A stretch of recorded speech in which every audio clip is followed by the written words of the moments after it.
I didn't start the recording earlier, so I already got part of the box open, but we didn't get the Sauron deck finished the other day, so I'm gonna finish it today. We have to send back in the extra deck they sent us to get our money back, and then I can rebuy all four precons again and wait for those to come in because I was planning on having these two decks and four additional precons. We still have the two sample collector booster deals to open. Sadly, the blue-white legendary commander that we wanted for our Gundor deck was not inside of the precon deck. Um, for the humans. So that's something to consider if you're going to get these. When it comes to the Sauron deck, the commander that I'm looking for is the blue-black Lord of the Nazgul card. I'm guessing if the other one wasn't inside the other deck, then that card's not going to be inside this deck, which kind of sucks, but maybe we can get it out of one of these, like at least one of them out of one of these collector boosters. And then when we get our collector booster box, maybe we'll be able to get one of those commanders out of there. Hopefully, I'm probably going to end up having to buy a bunch of singles for Lord of the Rings, but we'll have to see. And this thick card that we had from the other box, I thought this was just like an extra thick, sturdy card. I actually like how durable this is, but it's actually just like a box topper or something. Like it's like a card art design. But however, I just consider it probably a card anyway because it has the magic thing and all the card specs on it. So I don't see why you couldn't use it as a card. So they basically give me two. Um, the extra thick nature of this card though, it just doesn't feel like it'll bend. It doesn't feel like it's gonna get damaged at all, and that's what was really interesting me about whatever this is that was in the other box. I was gonna sleeve it, but I wasn't sure if it was an actual card, and it doesn't seem like it's gonna bend or anything. So actually really nice. But I'm not seeing one of those for this deck, so that's. Let me get these tokens real quick. Yeah, there is. Yeah. Huh. So you basically get two off the bat because like this is the Sauron version. So you get legendary creature Avatar Horror. When you cast a spell, amass Orcs 5, mill 5 cards, and then return a creature card from your graveyard to the battlefield. Has trample whenever commander opponent controls dies during Timshu. I think this is going to be a really good like secondary commander for these decks. My plan is to actually get the other Sauron card at some point to be the commander. I think it's a 5 drop. And then this card is going to be like the secondary. So, like, after the other one dies a few times, you run across this one. It's just like you can pop it in, you can get a couple of orcs, maybe try to swing in for some damage. Should be pretty interesting. So, I'm going to pop this down over here with the other card. Then we get orc tokens, we get food tokens, we get goblin tokens, we get wraith tokens. I actually really like that, the wraith token. There's a dragon token with Flying Menace. Whenever this creature deals combat damage to target player, gain control of target artifact. That's interesting. And we get treasure tokens. We get a lot of Wraith tokens. Um, I plan on making a pretty serious Wraith deck um, with these cards for the Witch King. So that's going to be something pretty big because personally, I think that these Wraith cards are super strong, or at least they could be.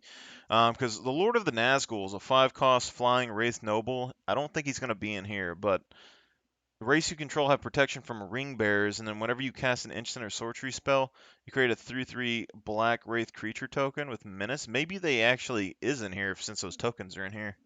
Um, And if you control 9 or more wraiths, race you control have base power 9/9. But he's also a Wraith Noble, and there's the other Witch King card that can give you another Wraith, and then you have the 9 Riders on top of that, which can like increase all of your Wraith's damage. So you're looking at already like 10 to 12 cards that are Wraith bound. So we got Sauron, Lord of the Dark Reigns, and Saruman of the White Hand, which actually has both of these have really nice artwork. I actually like that quite a bit. Sauron's probably going to be the main commander of this deck if I was to play it as is because he's cheaper. But whenever you cast a non-creature spell, amass Orcs X, where X is the spell's mana value. Goblins and Orcs you control have Ward 2, which is kind of interesting. They have so basically, you're casting your spells, you get a copy of those spells, then you're going to be able to amass bigger armies, and you get natural protection with him. And he's a 4-drop, so 2/5, not too shabby. But we don't have really any extra cards sleeves that we can use. But Treason of Isengard, put up to one target instant sorcery card from your graveyard on top of your library and amass Orcs 2. That's pretty interesting. And somewhat interesting to try, I think, would be with this. Bitter Downfall. So this creature spell costs 3 less to cast if it targets a creature who has dealt damage this turn. Short target creature's controller loses 2 life. I think this is kind of interesting. So like right now, I think these are fine in here, but eventually when I separate these, like Treason of Isengard is going to go with the Sauron deck. Bitter Downfall would probably go with the Nazgul deck because I can't remember in the movies, but when Boromir dies, I think it was from orcs following the Nazgul, but maybe it was Sauron. I don't remember. We got Troll of Khazad-dûm. Can't be blocked by 3 or more creatures. Has swamp cycling. I actually like these cards on the Magic Arena, especially the Northern Eagles, but I don't know how well they'll do in Commander. They're still going to be decent. They give you that like buff, but the plane cycling's pretty nice for standard stuff. Fell Beast. Enters the battlefield. Each opponent sacrifices a creature. Create a food token for each creature sacrificed this way. I don't know exactly how useful that is, but it's probably alright. We got Fiery Inscription. When it enters the battlefield, the ring tempts you. Whenever you cast an instant sorcery spell, deals 2 damage to each opponent. That'd be alright. I don't know if it's going to be the best thing in the world, but it'll be okay. The ring tempting use is going to be additional flavor. But if we are limiting ourselves, I don't think I'm going to limit my Gundor deck to being only Lord of the Rings card, because I would like to use it in all the formats. But if I build these Lord of the Rings decks, most likely I'm going to have only Lord of the Rings cards in it. So anything else will just be vetoed, and that would kind of keep it somewhat balanced, maybe. Amass Orcs 2. When you do, until end of turn, gain control of target non-layered creature.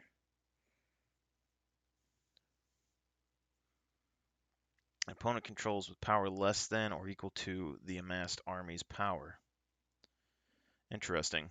So, I mean, if you had this this is a goblin soldier.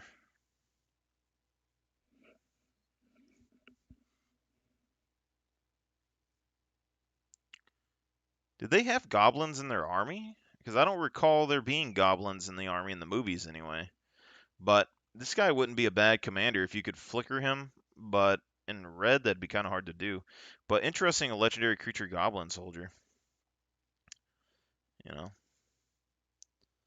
But maybe they do. I mean, the orcs, I don't recall the goblins very much, but he looks more like some of the orcs in the movie. So maybe there was goblins in there, they just look different.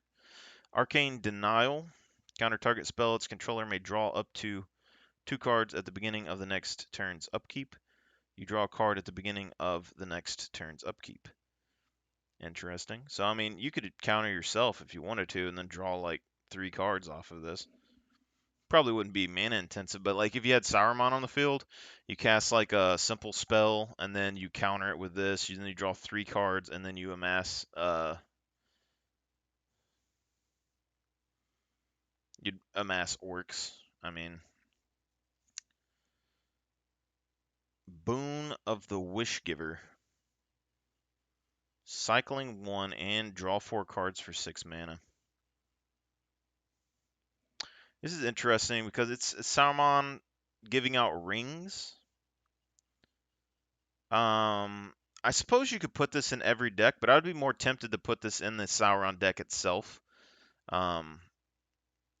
Potentially, I could put it in the Nazgul deck. I don't think it really fits Saruman too much. We've got Consider for 1 mana, Surveil 1, and draw a card. Not too bad. I like the art. Deep Analysis. Target player draws 2 cards. Flashback for 2, pay 3 life. You may cast this card from the graveyard for its flashback cost and exile it. So, I mean, for 6 mana in total. You could get 4 cards. I mean, it's not the best, not the worst, I guess. Fact or fiction. This has Wormtail taking over the king. For the top 5 cards of your library, an opponent separates those cards into 2 piles. Put 1 pile in your hand and the other into the graveyard. It's all right. Forbidden Alchemy, 3 costs. Look at the top 4 cards of your library. Put 1 of them into your hand and the rest into your graveyard. It has flashback for 7. Sauron card though, so I'd put that in this deck probably. Things like Feed the Swarm, I think we could put pretty much in any deck that's evil in this set. Destroy target creature, enchantment, and opponent controls, and use life equal to the permanent's mana value. I think the life loss is kind of interesting in these decks, particularly if you don't put any outside cards in them, because there's going to be a limited amount of life that you're going to be able to get with these decks. Merciless Executioner. Each player sacrifices a creature. It's a 3/1 body. Revenge of the Ravens enchantment. 4 mana. Whenever a creature attacks you or a planeswalker you control, that creature controls 1 life, and you gain 1 life. That's interesting because I think that would trigger off of each creature, which means like if people attack you, you're just automatically going to gain a bunch of life, and they're going to lose. Like they attack you with 10 creatures, I think that you would gain 10 life maybe there, and they would lose 10 life automatically. I don't know exactly how that works. Seems pretty good. Anger for 4 incarnation haste. As long as anger is in your graveyard and you control mountain creatures you control have haste. That's actually really nice. I like that. Something I might put in Queen Marchesa deck, potentially.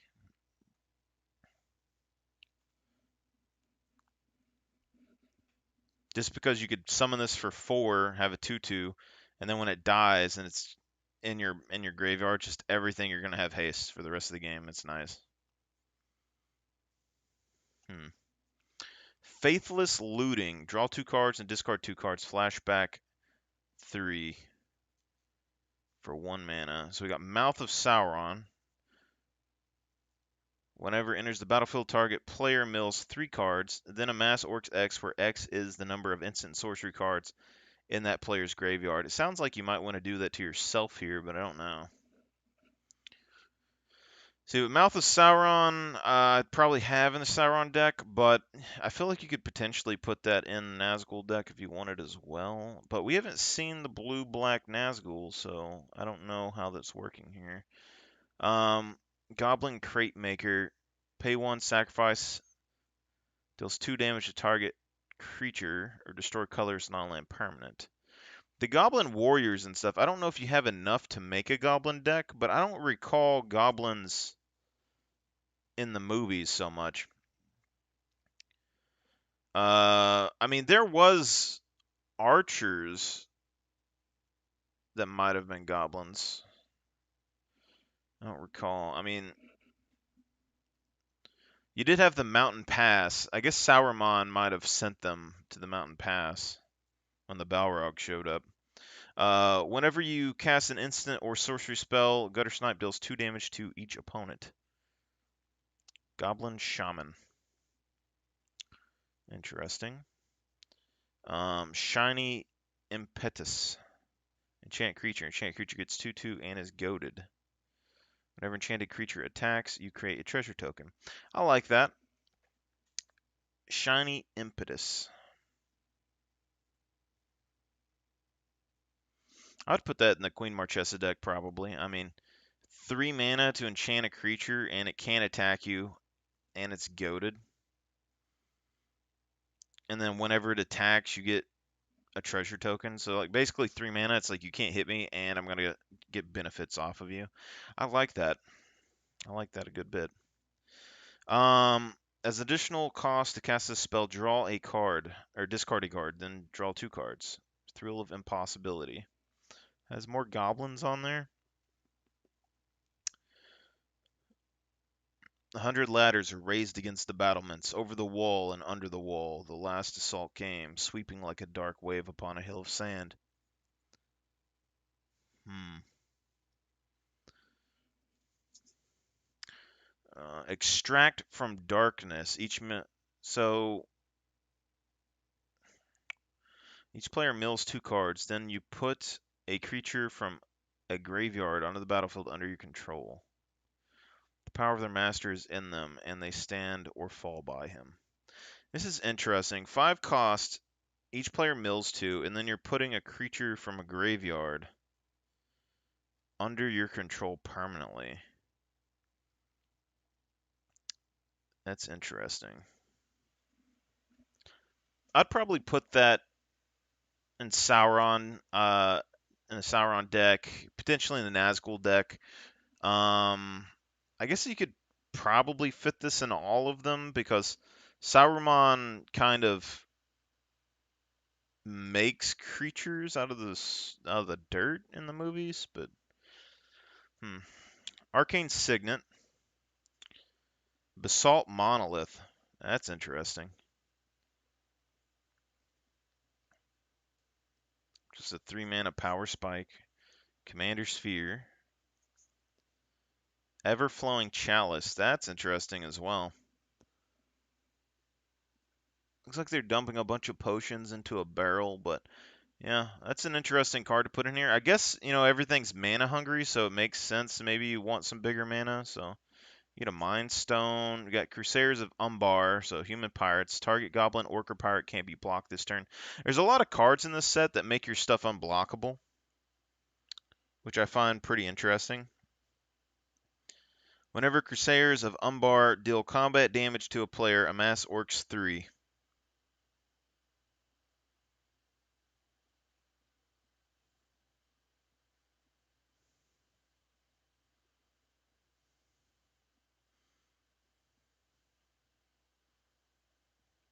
God, this stuff could pop off so hard.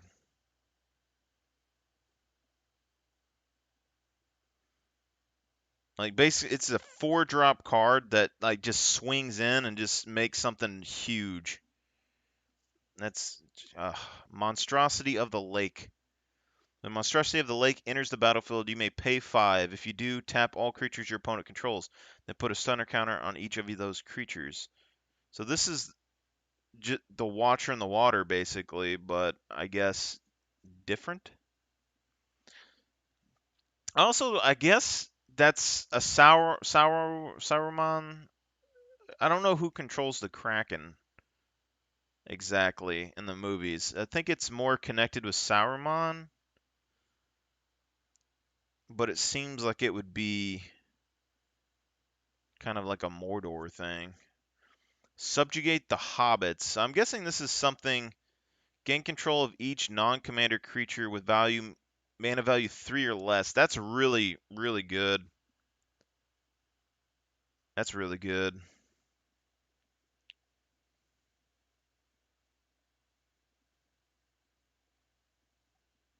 I mean, 7 mana, but basically, you play this card, and man, you're taking over the whole board. It's not even close. And I could run this in the Gundor deck if I really wanted to. But the thing is, I guess this is more from the books, maybe, because it looks like Sauron's taking over the hobbits, which I don't think he did anything like movie-wise. I don't think there's a whole lot going on there. Shelob Dread Weaver, so we got a spider demon. Whenever a non-token creature an opponent controls dies, exile it. Put a creature card exiled with Shelob's Dreadweaver into its owner's graveyard. Put 2 1/1 counters on Shelob, draw a card. Huh.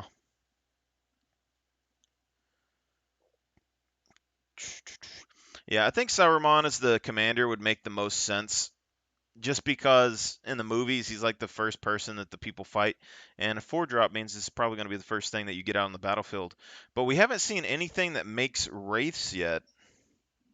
But we have wraith tokens, so I don't know on this. Cavern Horde Dragon. So this is Baby Smog. Cost X to cast, where X is the greatest number of artifacts an opponent controls. Flying, Trample, Haste. Whenever Cavern Horde Dragon deals combat damage to a player, you create a treasure token for each artifact that player controls. Which, it's alright. Orcish Siege Master. Trample. Other ogres and goblins you control have trample. Whenever Orcish Siege Master attacks, it gets X0 until end of turn, where X is the greatest power among creatures you control. So it's going to gain the same power as your army, probably. And it's going to have trample and give things trample. So, I mean, that's a pretty strong card. Rampaging War Mammoth. Trample, cycling. When you cycle, the Mammoth destroy up to X target artifacts. So that's interesting. So you're going to get 3 to cycle. So you're looking at 4 for land destruction. Balrog of Moria. Mines of Moria. Trample, haste, 8/8. Black and red card. When the Balrog of Moria dies, you may exile it. When you do, for each opponent, exile up to 1 target creature that player controls.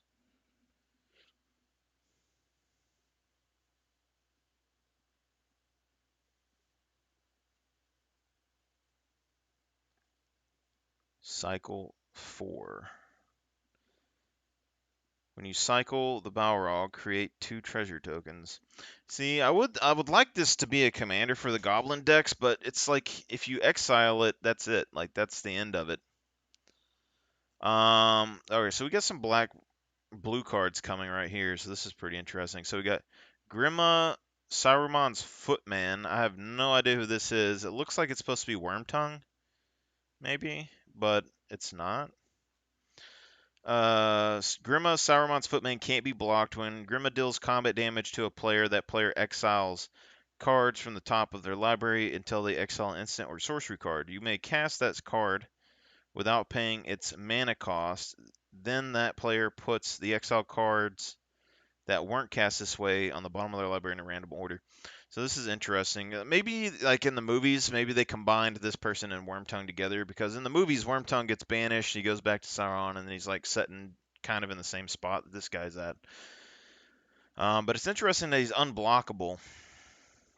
Like, you see, there's like 5, 6 cards that are unblockable in both of these decks, pretty much.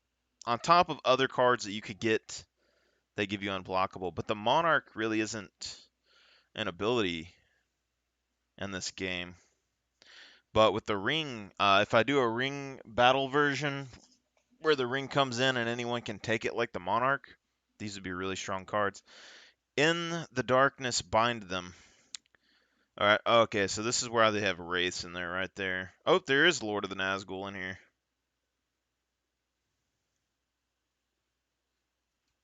So, I would prefer Lord of the Nazgul to be the commander, but he doesn't have all the colors, so we would need him to have his own deck. Then there's also, that means that we need the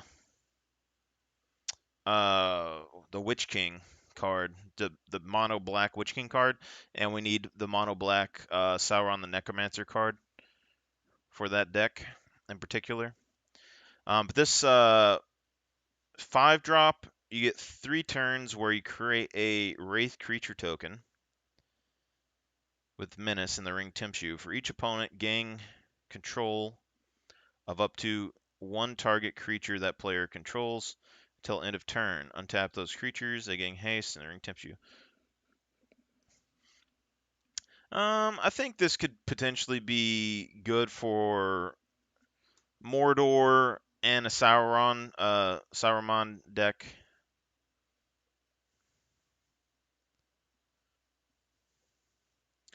I mean, you're getting 9 Wraiths here off of 1 card. Or you're getting 3 Wraiths with Menace. And you're getting to take somebody's creature for a turn, so that's pretty good. So the Witch King wouldn't have access to this because he wouldn't have red mana in the deck that I'm building, but Saruman and Mordor would, which also means that you could use those Wraiths to kind of poke around a little bit, like the movie, like the early ones. Lidless Gaze. So Exile the top card of each player's library until the end of the next turn. You may play those cards, and the mana of you may play those cards, and mana of any type can be spent to cast them. And it has flashback, so that's interesting. So once you get a bunch of mana, that's going to be pretty good. Lord of the Nazgul, so you get 5 blue. It's basically blue-black, 5 mana. Legendary creature Wraith Noble flying. Ring bearers, you control protection from ring bearers. When you cast an instant or sorcery spell, create a 3/3 black Wraith creature token with menace. Then, if you control 9 or more Wraiths, Wraiths you control have base power and toughness 9/9. Now, the reason I think he's going to be a very, very strong commander is because if you have all of the Nazgul, first off, he's a 5-drop 4/3 flying, and you get protection from ring bearers, which is okay. But I mean, instant sorcery spells, you're making wraiths, and then you're gonna have 9 Nazgul in your deck that'll come down and boost all of your wraiths up, which means you're gonna pretty consistently find one of those to boost these things up probably. And then those things have death touch, so like a wraith deck is gonna be absurdly powerful. But if you get board wiped, that's gonna be the problem. Moria Scavenger, death touch haste. Discard a card, draw a card. If the discarded card was a creature, amass Orcs 1.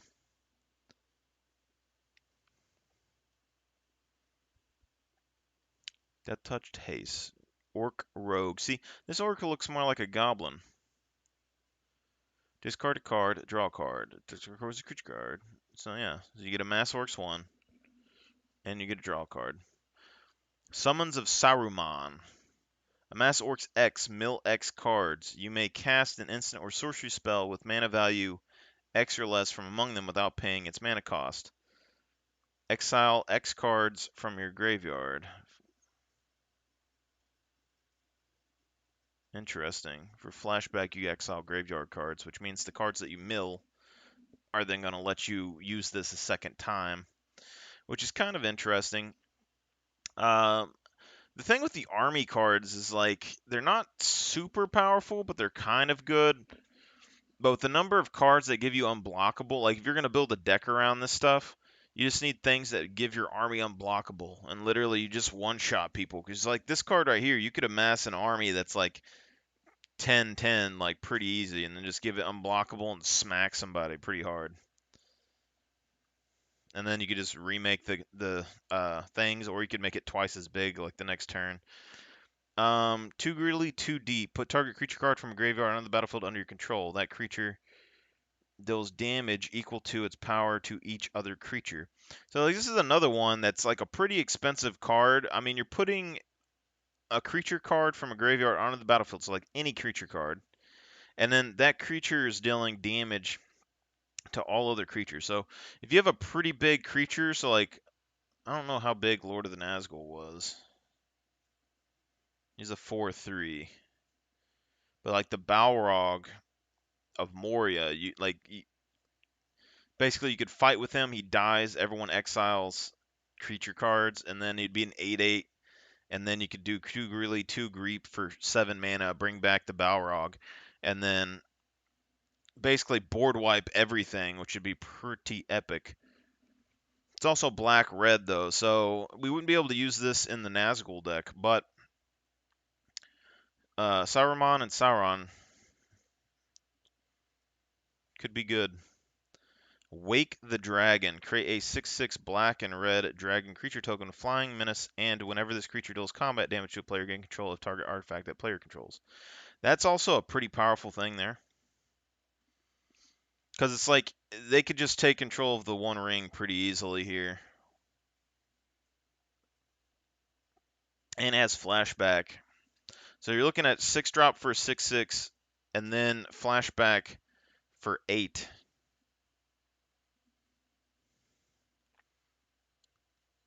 So most likely you're going to be able to get 2 6/6 flying tokens off of that, probably. The Relic of Sauron, so you're getting 3 types of mana there. You can draw 2 cards and discard a card for 3. See, the Black Gate is another one. Enters the battlefield, you may pay 3 life. If you don't, it enters the battlefield tapped, but you can add it 1 black mana, or pay 2, choose a player with the most life or tied for the most life. Um, target creature can't be blocked by creatures that player controls this turn, which is pretty interesting. So, like, if you're behind, you can just smack someone really hard with an army. I would put this in the Mordor deck. Maybe not the Nazgul deck, as odd as that sounds, just because the Nazgul aren't coming through the Black Gate. But, or actually, well, hold up. No, yeah, because Mordor has the Black Gate, so I'd probably put that in the Mordor deck. Decree of Pain, 8 cost. These have a lot of mana. Like, there's a pretty massive mana on these cards to use. Um, Destroy all creatures. They can't be regenerated. Draw a card for each creature destroyed this way. So, I mean, 8 mana for a board wipe, but also you get to draw cards, which is pretty good. And it has cycling for 5, which is eh.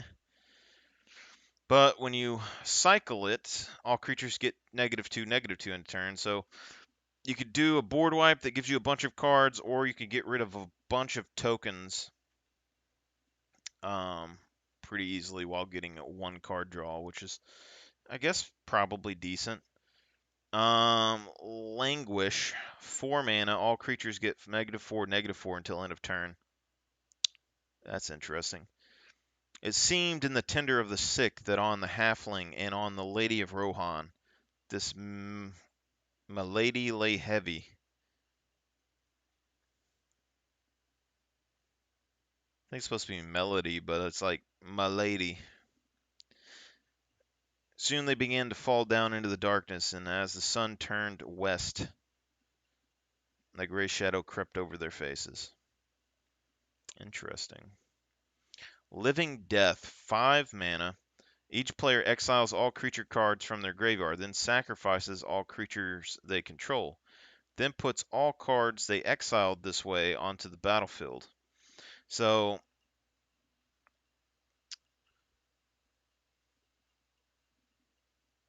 this is interesting because you could get the Balrog back, you could get all of your Nazgul back at one time. So, like, if you had 9 Nazgul plus your Wraith plus Sauron and all that in your graveyard, and Living Death comes down, all of their stuff is going to be back on the battlefield, but also you would get all of your race procking, which would give you a huge, powerful creatures with Death Touch.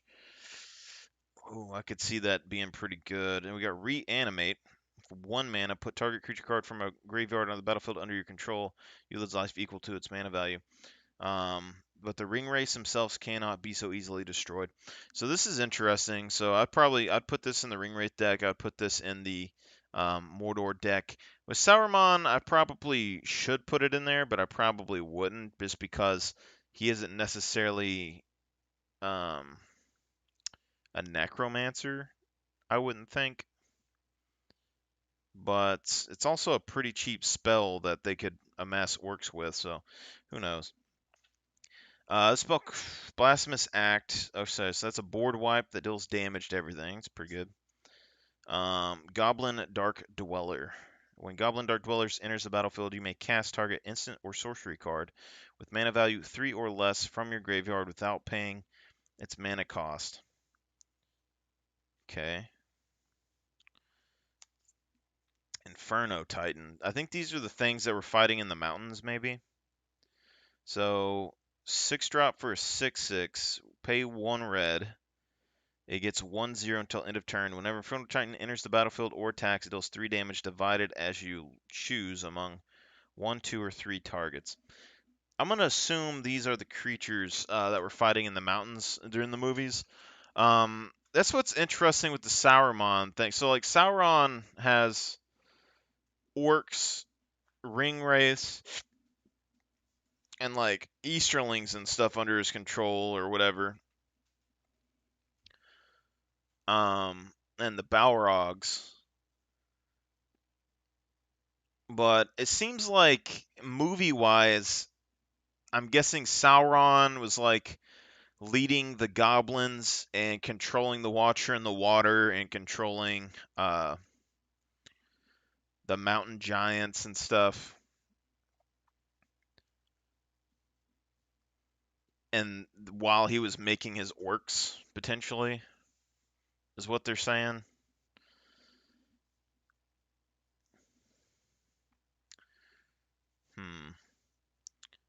Knoll Spine Dragon, 7-drop.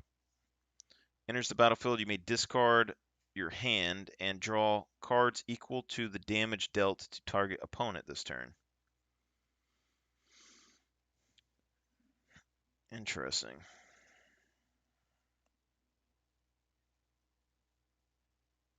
So you want to deal damage and then summon this? Or can you summon it, deal damage, and then...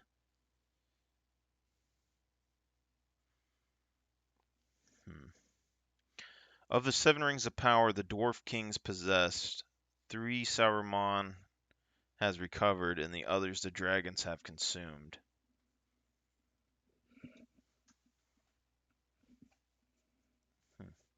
Scourge of the Throne. So we had a Gondor tower getting wiped out by a dragon, which is pretty cool. Flying Dethrone. Whenever this creature attacks the player with the most life or tied for the most life, put a 1/1 counter on it. Whenever Scourge of the Throne attacks for the first time each turn, if it's attacking the player with the most life or tied for the most life, untap all attacking creatures. After this phase, there's an additional combat phase. That's interesting. This also means that with these 2 sets combined, you have like Combat Celebrant and this, which would give you 2 red cards for a deck that you could use to have multiple combat turns, which is pretty interesting.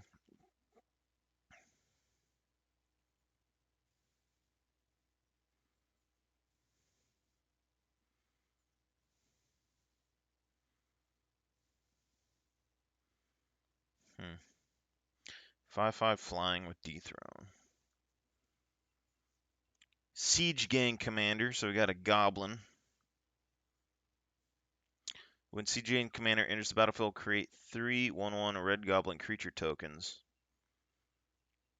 Pay 2, sacrifice a Goblin. Siege Gang Commander deals 2 damage to any target.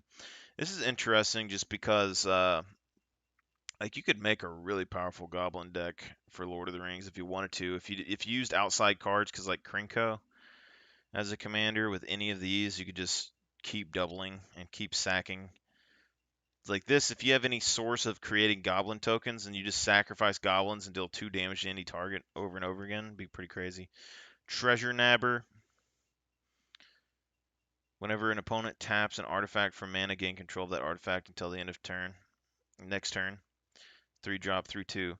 Like stuff like that's pretty strong. They have the other one, I forget what it's called, but I used it before on my other my artifact decks. You like tap it and take control of an artifact for like a turn or something.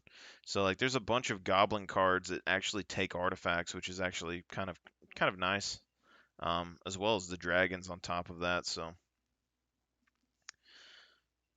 Hostage Taker. It's another pirate. See, I would be more interested. So, like the Nazgul in the movies, they do have an orc army, which I'm not opposed to, but I'd be more interested to use these human pirates with the Nazgul deck, because they had the Easterlings fighting Gondor on that ones. But when Hostage Taker enters the battlefield, exile another target creature or artifact until Hostage Taker leaves the battlefield. You may cast that card for as long as it remains exiled, and a mana type of any type can be spent to cast it. Excellent.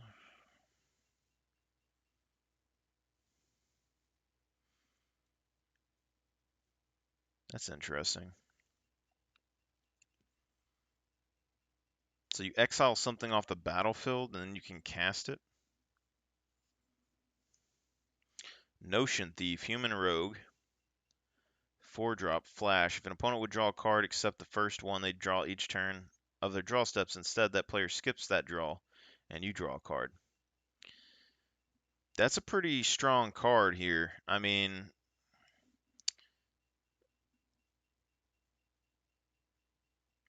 pretty strong. I think there's another card that does this for like mono white or something. Well, there's the cat, yeah.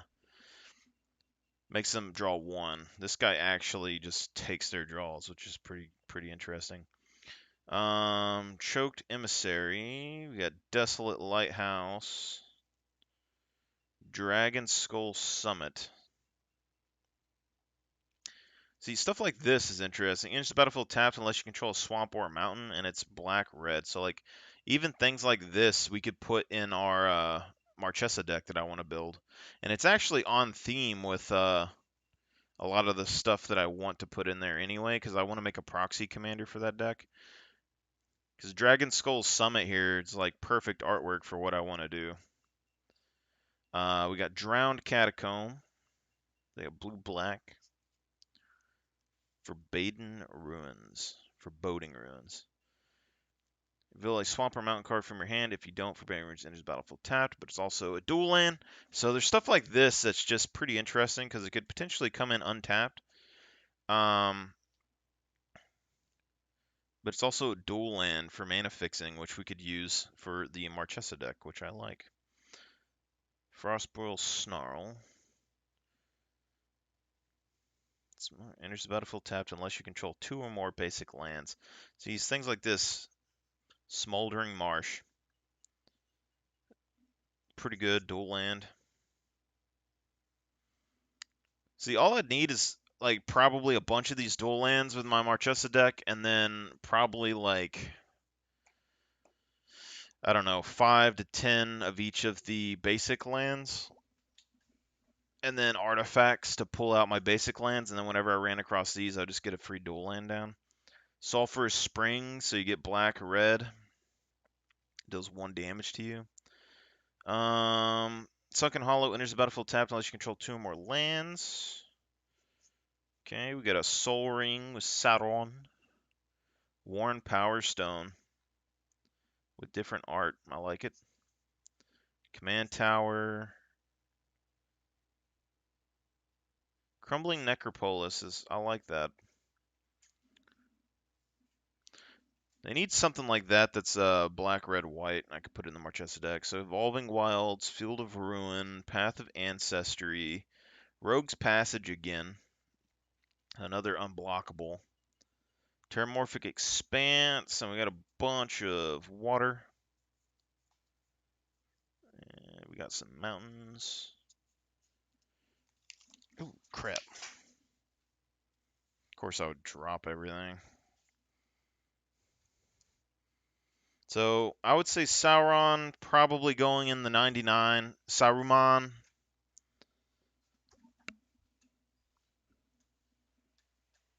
Would probably be the commander for this deck. I had to pick up these cards. Pardon me, pupper. Didn't mean to disturb your nap.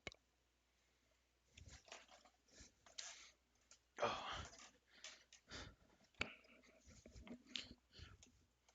I'm getting old. I am getting old.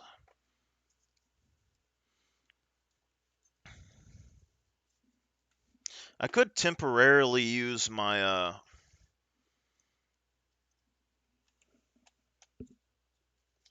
card sleeves that I bought for my Marchesa deck for this one. Not necessarily something that I want to do, but I don't have any sleeves for these, and I wouldn't mind trying this deck out tomorrow.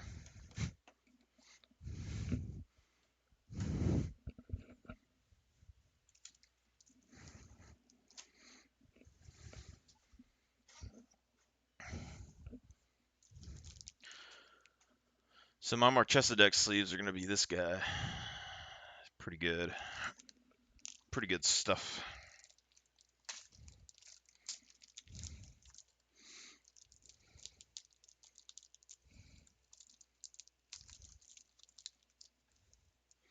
I'll go ahead and sleeve these up though, so I'll have something I can play.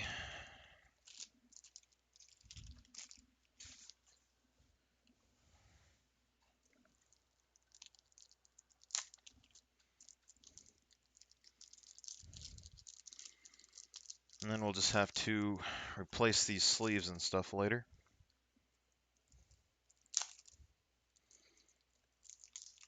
But I'm going to open these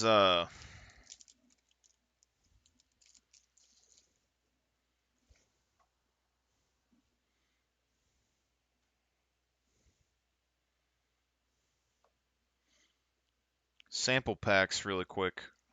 If there's anything good in here, maybe it'd be worthwhile. I don't really know.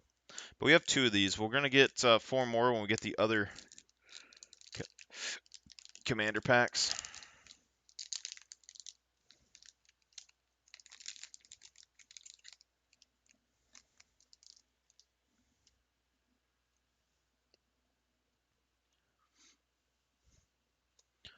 We got a Sauron the Dark Lord and a Grey Havens.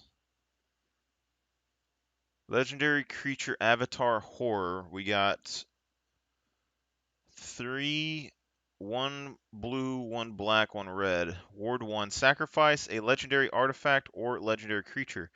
Whenever an opponent casts a spell, Amass Orcs 1. Whenever an army you control deals combat damage to a player the ring tempts you, whenever the ring tempts you, you may discard your hand. If you do, draw 4 cards. Nice artwork. I like it. Grey Havens enters the battlefield, scry 1. Looks like an elf card. Add 1 mana of any color among the legendary creature cards in your graveyard.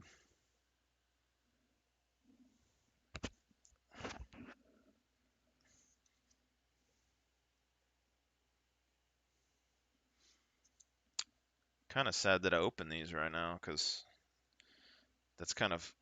I don't have enough stuff to keep all these. But Sauron the Dark Lord. So let me check this deck real quick, because that's potentially a different commander that we would have gotten. You have like the Mouth of Sauron.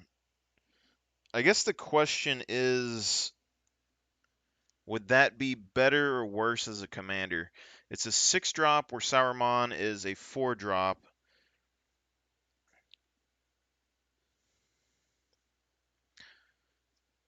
So we got Sauron the White Hand for 4, 2/5. Whenever you cast a non-creature spell, amass Orcs X, where X is the spell's mana value.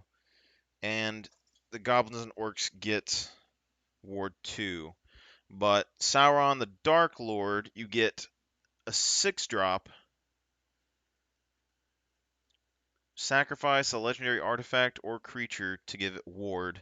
Whenever an opponent casts a spell, amass Orcs 1. Whenever an army you control deals combat damage to a player.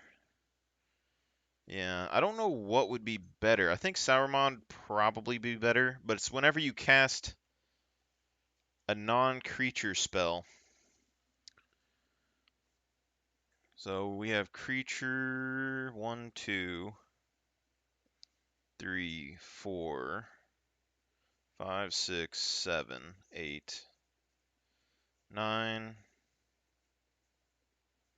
10, 11, 12, 13, 14, 15, 16, 17, 18, 19,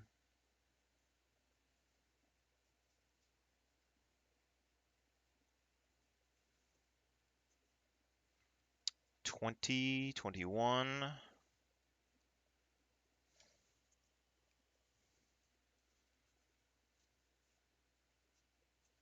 22, 23,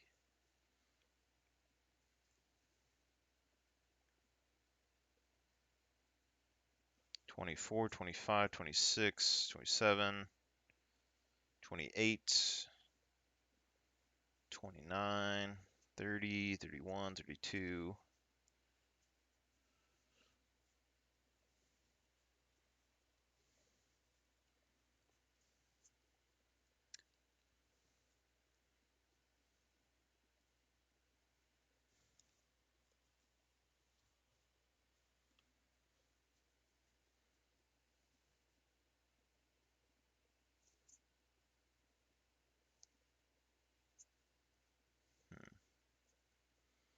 It's like 30 something cards. I mean, there's probably, close to 40 cards that could trigger Sauron here, so it's not terrible.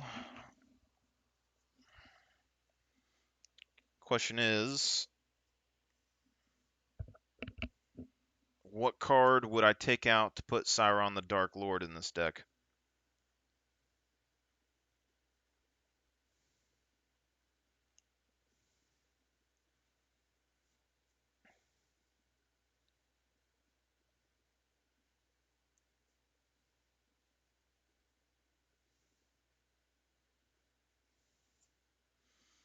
I mean, I could take out Cavern Horde Dragon.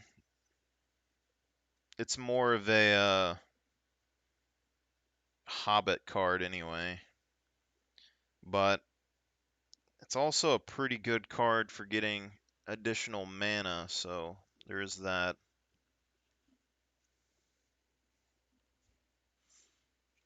Discard a card and draw 2 cards.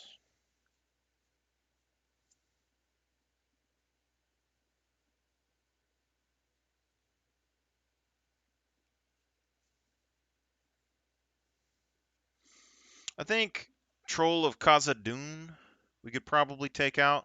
It's 6 mana, so it's basically the same cost. Can't be blocked except by 3 or more creatures. It's a 6/5 with Swamp Cycling. So it's potentially better than the Dark Lord early game, but later on, not even close. So I will drop Troll of Khazad-dûm for Sauron the Dark Lord.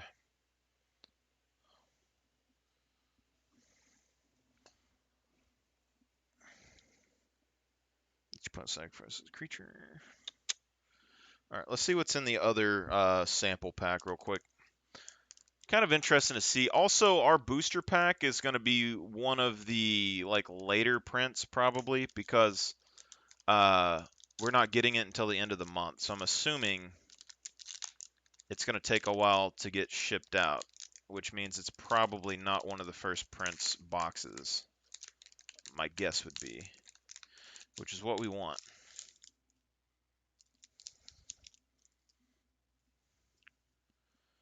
All right, we have Witch King of Agmar. That's the card that we wanted right there. It's the one that we were missing for the other deck. And we got Legolas Kill Count, counter of kills. So full art, Witch King of Agmar. Whenever one or more creatures deal combat damage to you, each opponent sacrifices a creature that dealt damage to you this turn. Discard a card. Witch King of Agmar gains indestructible until end of turn. So 5/3 for 5, flying. Makes people sacrifice cards and can get indestructible. That's a pretty good pull for me. I'm actually pretty hyped about that. Legolas counter of kills, 4 cost, blue, and green. So there's not. We can't use this card, sadly, in any of these decks. But if we get the elf deck, we can. Whenever you scry, if Legolas counter of kills is tapped, you may untap it. And do this only once each turn. Whenever a creature an opponent controls dies, put a 1/1 counter on Legolas.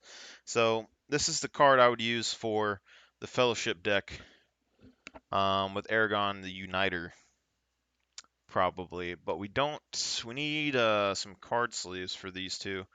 Grey Havens, I think I'll probably keep it out of the other deck. And I'll keep it with Legolas counter of kills for now. Because those will go in an elf deck. Okay, Witch King of Agmar, we're going to need another card replacement for that. That is a 5-drop, 5/3 flying. So that's pretty interesting. So I'll probably replace a flyer with it, but we'll have to see.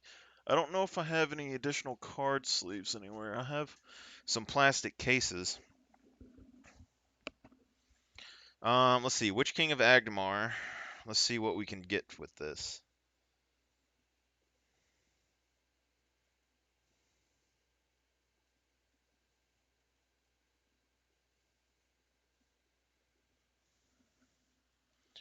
Okay, so we're looking at a 5-drop, sort of semi-removal card. Potentially we could replace Cavern Horde Dragon with this.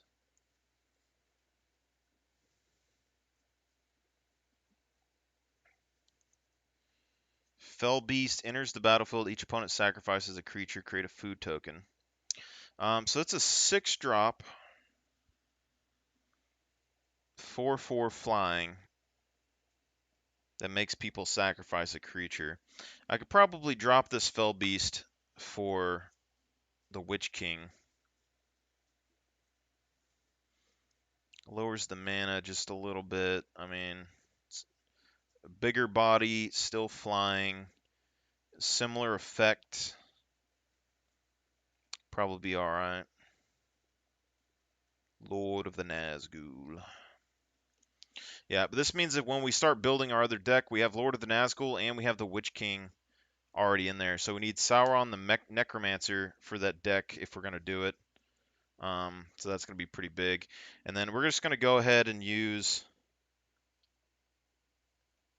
my Queen Marchesa deck sleeves for these. So Saruman the White Hand is going to be the commander for now.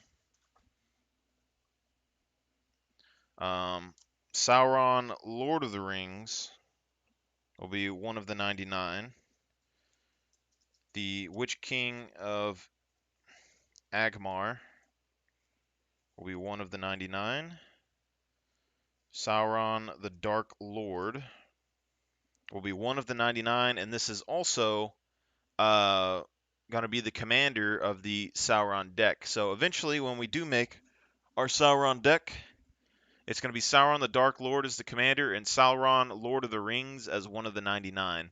That means that we'll get a 6-drop commander for Sauron that also, whenever an opponent casts a spell, amass works 1, which means really strong commander potentially. And sacrificing a legendary artifact or a legendary creature for ward on this is actually going to be pretty nice if we have anything that can tempt us. But if we're sticking to purely Lord of the Rings cards for these decks, it could get a little messy, I'm sure.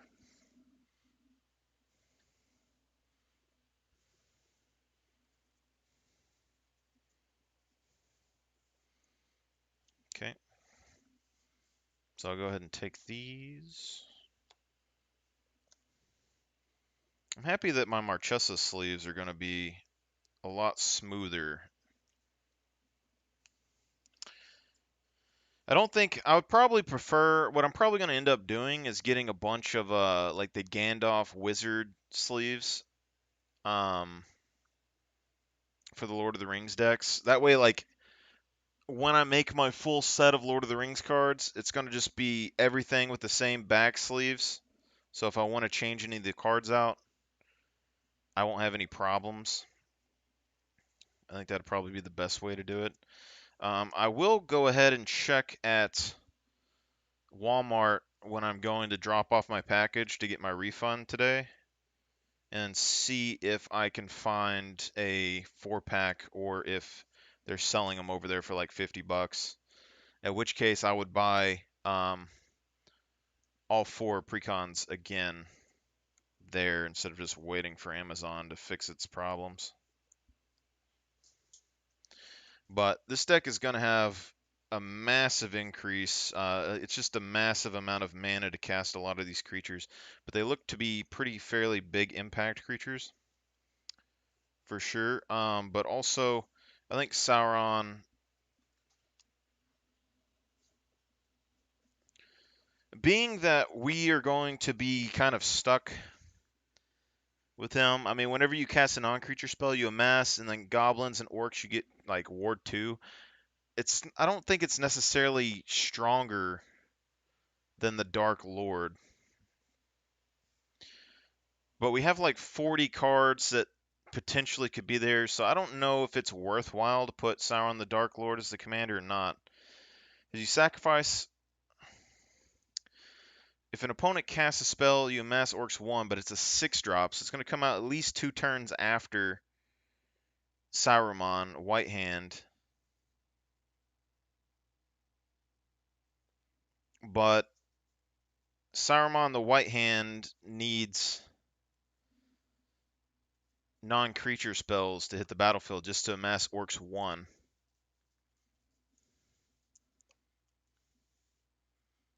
Or it's Orcs X, where X is the spell's mana value.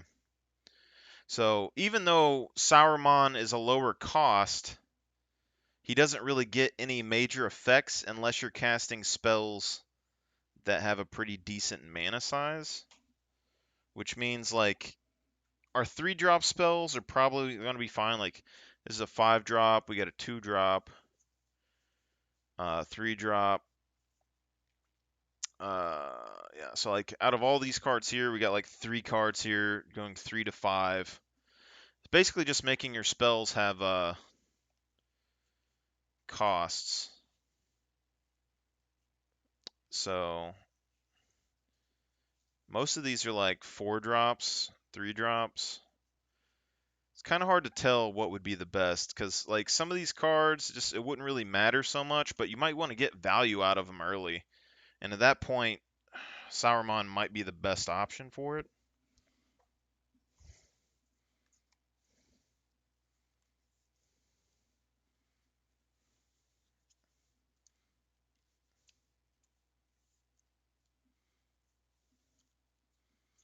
Commander Sphere. Let me go ahead and look for oh, see if I have any card sleeves over here.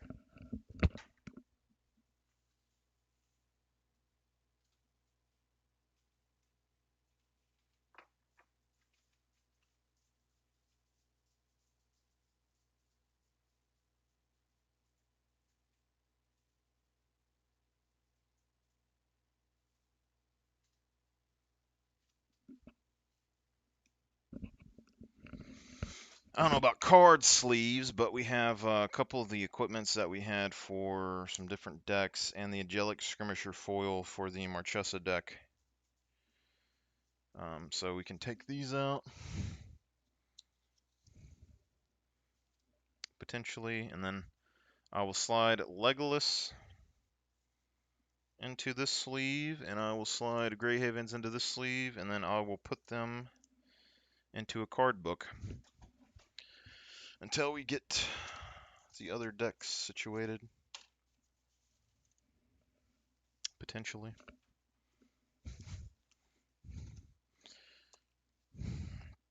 I think for these, I'll just go from the back side.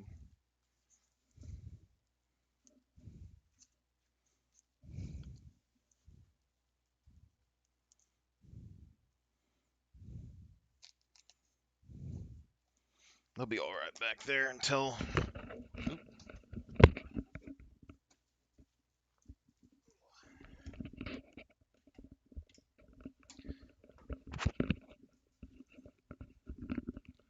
I need to get a different deck box, or card sleeve book thing. I think probably like a hardback.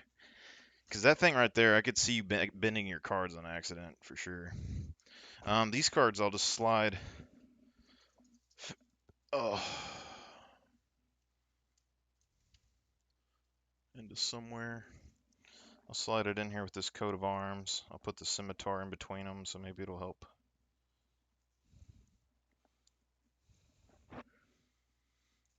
Yeah.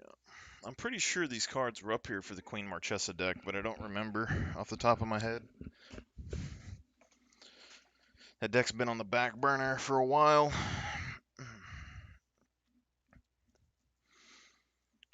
See, I was planning on getting a proxy version of Queen Marchesa to slot in instead of her card so I could have a cool looking commander. But then part of me wanted to put King Darien in the deck, at which point I wouldn't have a problem having Queen Marchesa in there if King Darien's inside the deck. But he's also a 6-drop, which would be kind of rough.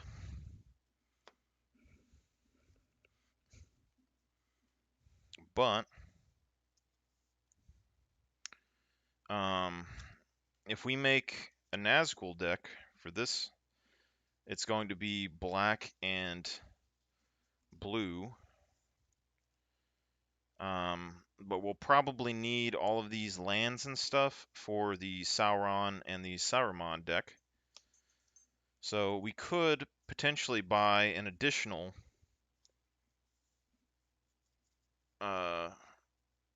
Dark Lord deck or get single cards and slot them over in the Queen Marchesa deck. I don't plan on my Marchesa deck needing that much mana fixing because I'm planning on doing basically the same thing I did with my Darien deck, which is just searching out equipments early to start putting lands on the field, which means that the lands putting from my deck onto the field are going to be my mana fixing. But I need to have like a primary color and low cost creatures that I can put down early to get advantage. So potentially what I want to do is I want to probably use like token gen cards, Precinct Captain, Argive Recruiter,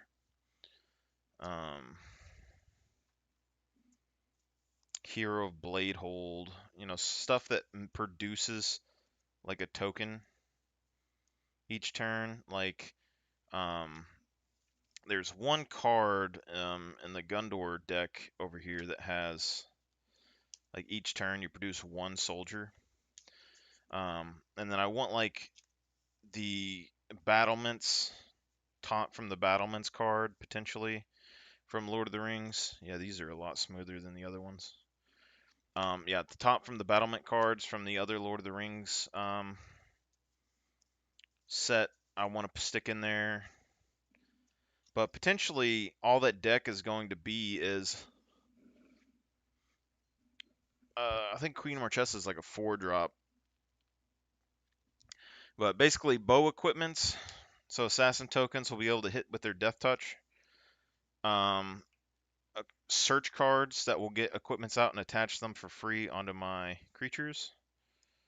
And then keywords. They give my tokens really good power. So like there's a black card in the Lord of the Rings set that actually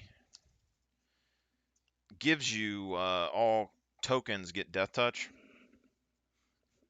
So that would probably be a big one. I was going to try and give them all keywords. So I was going to try and give all my creature tokens like First Strike, Double Strike, Lifelink, Menace, Haste, all that stuff and go overboard and like Trample. But I think I'm deciding to ease back on stuff like Trample. I don't necessarily care about Trample. I'm going to have the Dragon Throne in there. It's got searchable equipment. So I'm going to be able to get that on the battlefield, and that's going to be like my Trample card that could end the game. But I was going to put like a Demon card in there that gives all your creatures Trample for like, I just don't think Trample is necessary, really.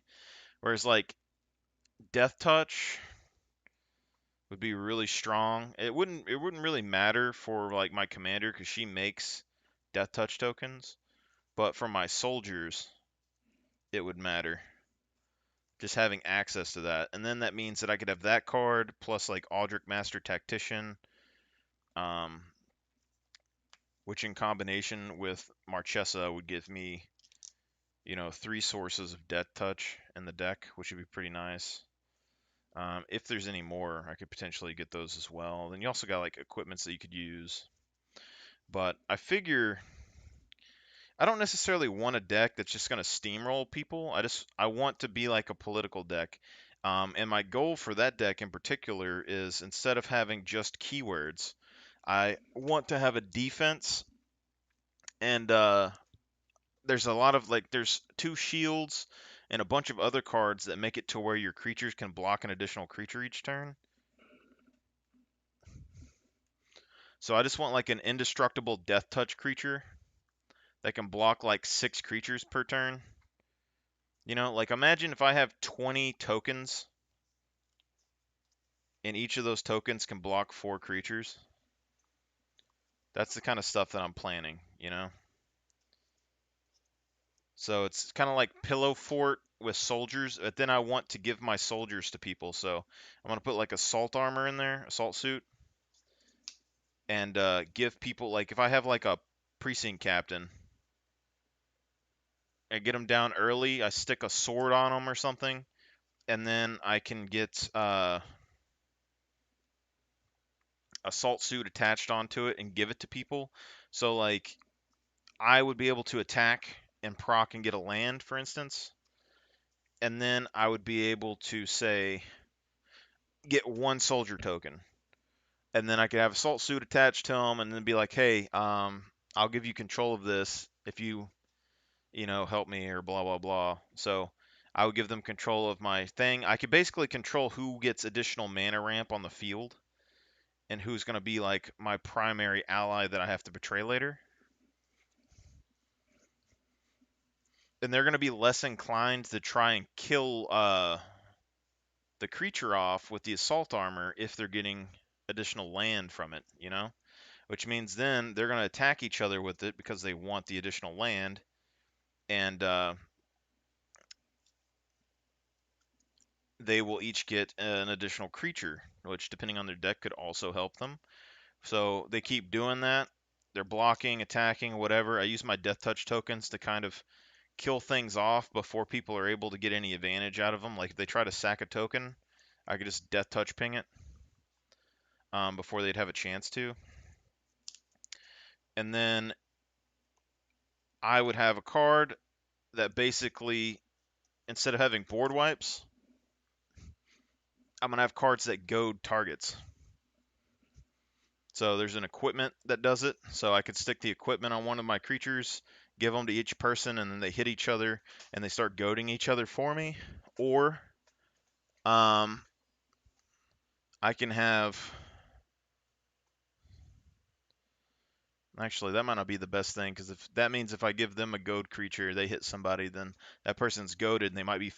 Actually, that's kind of interesting because that means if I give the goad sword to my creature, assault suit it to one of the enemies, then they attack my enemy. That person gets goaded, but they can't attack the person that I gave the creature to. Then I don't give them a creature the next turn, and then it forces them to attack into my army with Queen Marchesa, which would be pretty interesting. The other thing is like I want stuff that prevents damage to my creatures or give them indestructible. And I'm gonna have Light Mine Field as a card. So if people attack me with a bunch of creatures, they're just gonna get completely wrecked. Um, so that's gonna be pretty good. It's basically gonna be like a Pillow Fort deck, but not a Pillow Fort deck. It's gonna be like a political army deck, and I want to use my enemies as additional turns, if you will. Is essentially how it's happening. But all the goad cards that I want to use, like the taunt from the ramparts from the Lord of the Rings set, I think is just good because it makes it to where no one can block when you use it, and then they have to attack each other. So for me, that would be like a game-ending card. Like if I had an army, I could pop that, then smack somebody till they're almost dead, and then force them to attack somebody on their turn, and then force the other enemy to finish off the first enemy, and then it would come my turn again, and then that enemy that's left would have no blockers, and I could swing in with them as well. Um, but yeah, basically just because people don't think about Marchesa too much, I think I want to put a Ring of Power in her deck as well. I thought about trying to put like the Crown of Gondor in there because I wanted a crown like a while back. There is a crown that like a crown and a scepter and stuff of empires that allows you to um, create tokens and tap creatures and things, or destroy creatures, do like 1 damage to stuff, which I find interesting. I just don't know how useful that stuff would be thematically. But when it comes down to like the Crown of Gondor, it gives you like +1/+1 for each creature that you control. And I've tried to use equipments like that in the past. They're okay, but I just think they fall off. Whereas like there's like the Mace of the Vigilant or the Gavel. There's a few different cards like that where you get like +1/+1 for each counter that's on the weapon. So even if they wipe out all your creatures and stuff, um, you still have all the counters on it, and it keeps growing each turn. Or like Black Blade Reforged, because like land destruction's so frowned upon. Like if it's on the field, you just equip it to a token, then you have like a Death Touch 10/10. That's what I'm saying with that is like I think my biggest weak spot in that deck is going to be if people have indestructible creatures, because the only thing that I know that gets rid of indestructible off the top of my head is the Shadow Spear. So like I would have a Shadow Spear in the deck, but I don't know how useful it'd be. But my main thinking was just like there's a lot of cards that I never use that actually could be pretty decent, and I'm going to use the Lithoform Engine combo thing that I have, what I use with Darien. So basically, instead of using Mana Rocks, I use Lithoform Engine and stuff with my swords. So when I attack and combat, it triggers the sword. I get to pull a land out of my deck. And then I can trigger like Lithoform Engine and copy the effect and pull 2 lands out of my deck. Even if it's like 4 mana, it's like 2 mana per land, and it siphons your deck out really quick. So if the only way people really stop it is to destroy all your creatures and all of your artifacts early game, um, which kind of sucks, but in a way it's also good. So like my King Darien, for instance, one of his big weak spots is that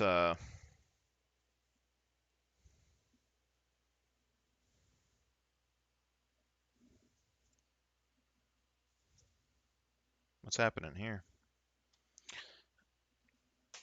Oop. One of my Darien's weak spots is that he costs a bunch of mana.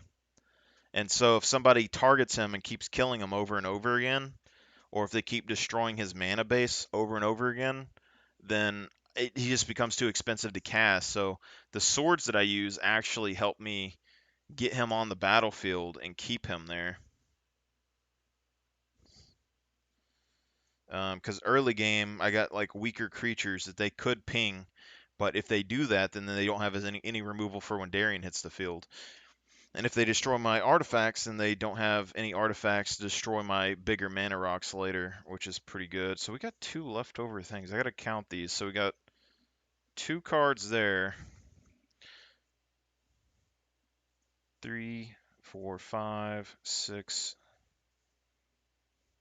Wait, 1, 2, 3, 4, 5, 6, 7, 8, 9, 10, 11, 12, 13, 14, 15, 16, 17, 18, 19, 20, 21, 22, 23, 24, 25, 26, 27, 28, 29, 30, 31, 32, 33. Jesus. 34, 35, 36, 37, 38, 39, 40, 41, 42, 43, 44, 45, 46, 47, 48, 49, 50.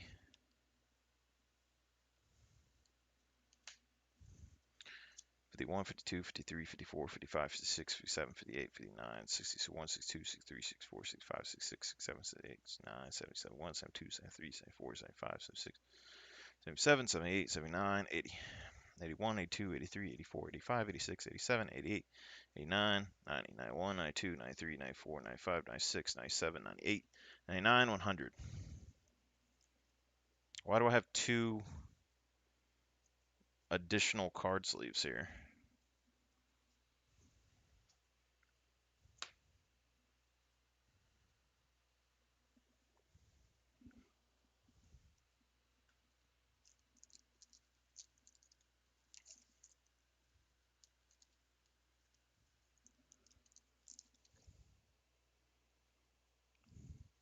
So that's 100 card sleeves.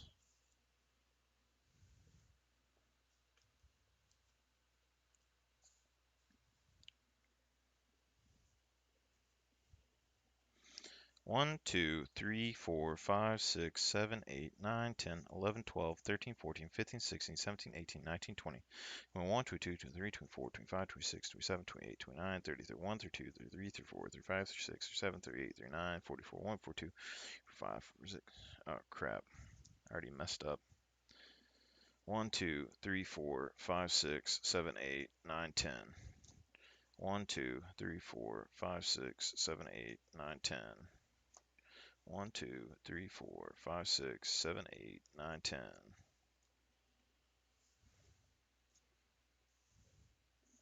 1, 2, 3, 4, 5, 6, 7, 8, 9, 10. 1, 2, 3, 4, 5, 6, 7, 8, 9, 10.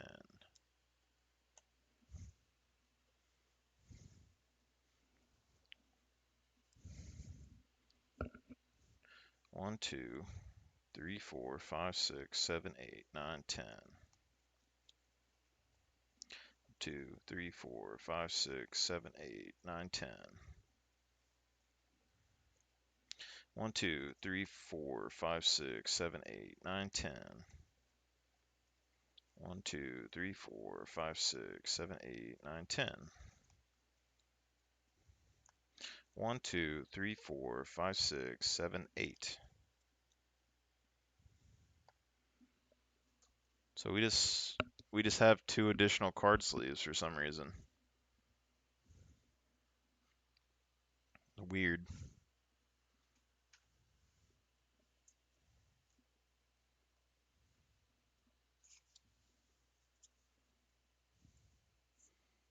Guess I'll put these thick cards in there. Why not?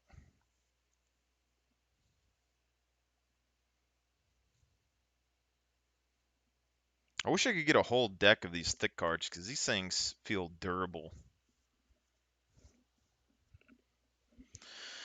But all right, that is 2 precons and a starter deck, as well as 2 sample gift packs. So pretty good pulls on the sample gift packs, I think. So we got the Nazgul card that we wanted, and we got Sauron of the Dark Lord, which honestly, maybe we should do a sample pull for those. I actually really like how these card sleeves feel on these extra thick cards too. Like they feel very strong and smooth and slick. There's no give, and it makes the artwork on the back look really good.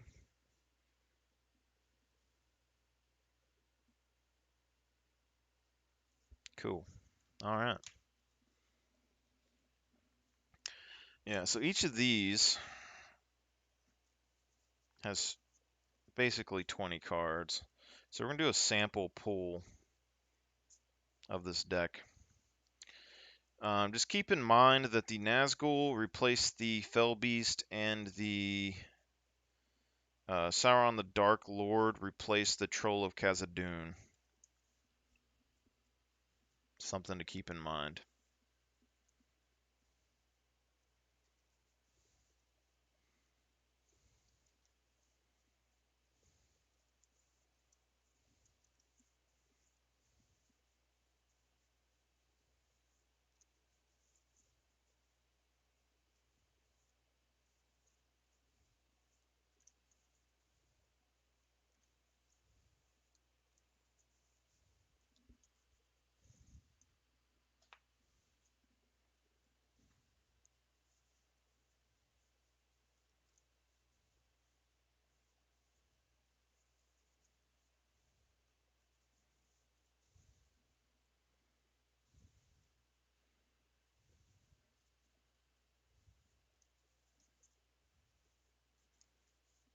It's not going to be as good as like most of my separations because I like to make my decks 50-50 or like a third lands evenly mixed.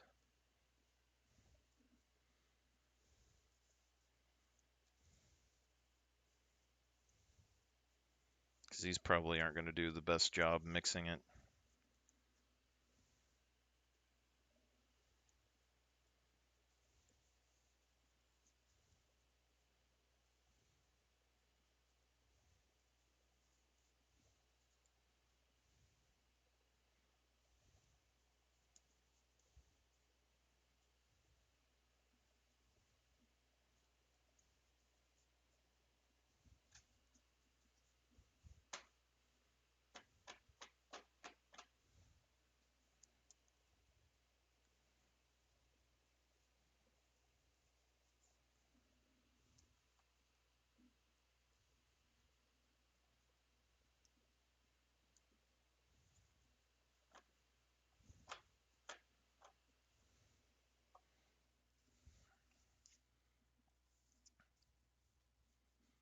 Kind of thick.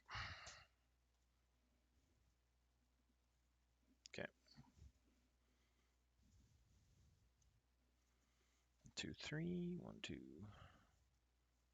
3, 1.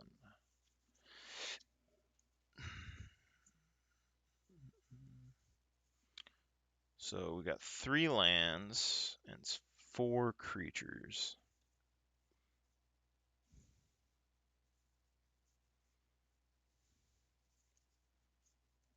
And then we get 4 lands, 5 creatures, sorcery.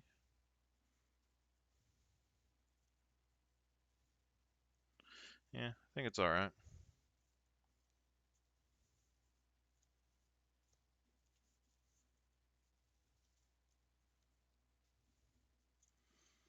Oh, and then we got Sauron, the Dark Lord. Here's my thing, though, is like, if we look at these top ones, how many of these are sorceries? So we got 1...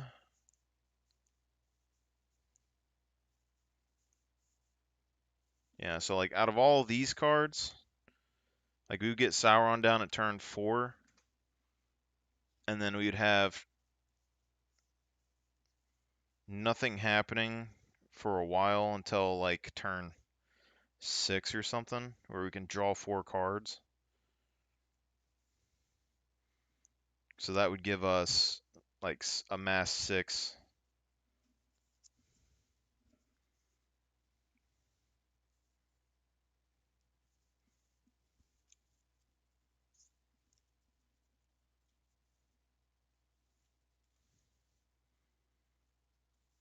Anyway, Dark Lord's going in the 99 for now. We'll test this out tomorrow, because now we have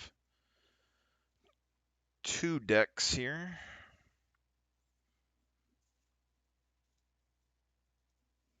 To play. And I guess I doubt these deck boxes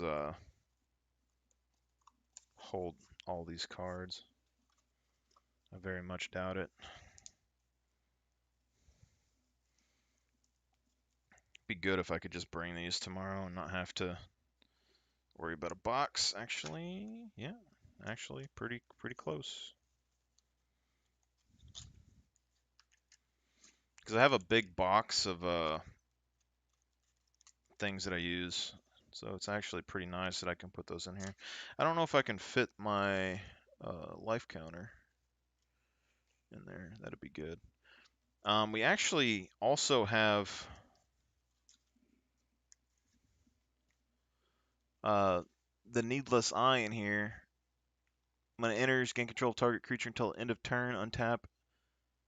Haste until end of turn. Creatures you control get 2/0. So like I have all these starter pack cards that I could potentially swap in to change some of this deck as well. So that is also something to keep note of,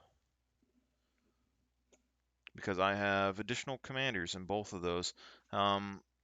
So like we have Aragorn and Eowyn Wed, which Legolas could slot into. I believe it's the same colors, 2-color deck. So there is that.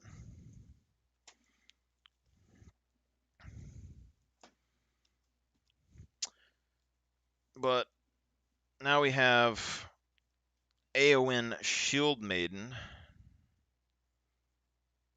versus Sauron, or yeah, Saruman and Sauron. I don't know how that's going to pan out, but surely it'll be okay.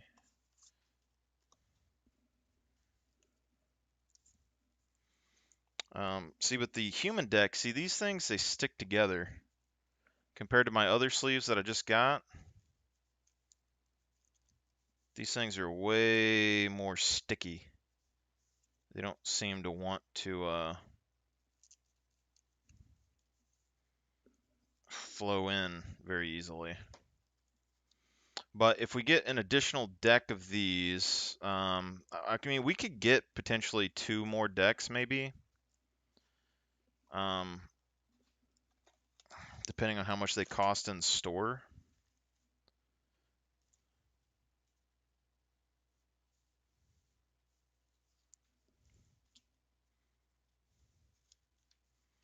Okay, so now we have these. Good to go. And then we will have 2 cards here we can sleeve. With these 2 cards we can sleeve. Then we will have all of these tokens and the 1 ring card.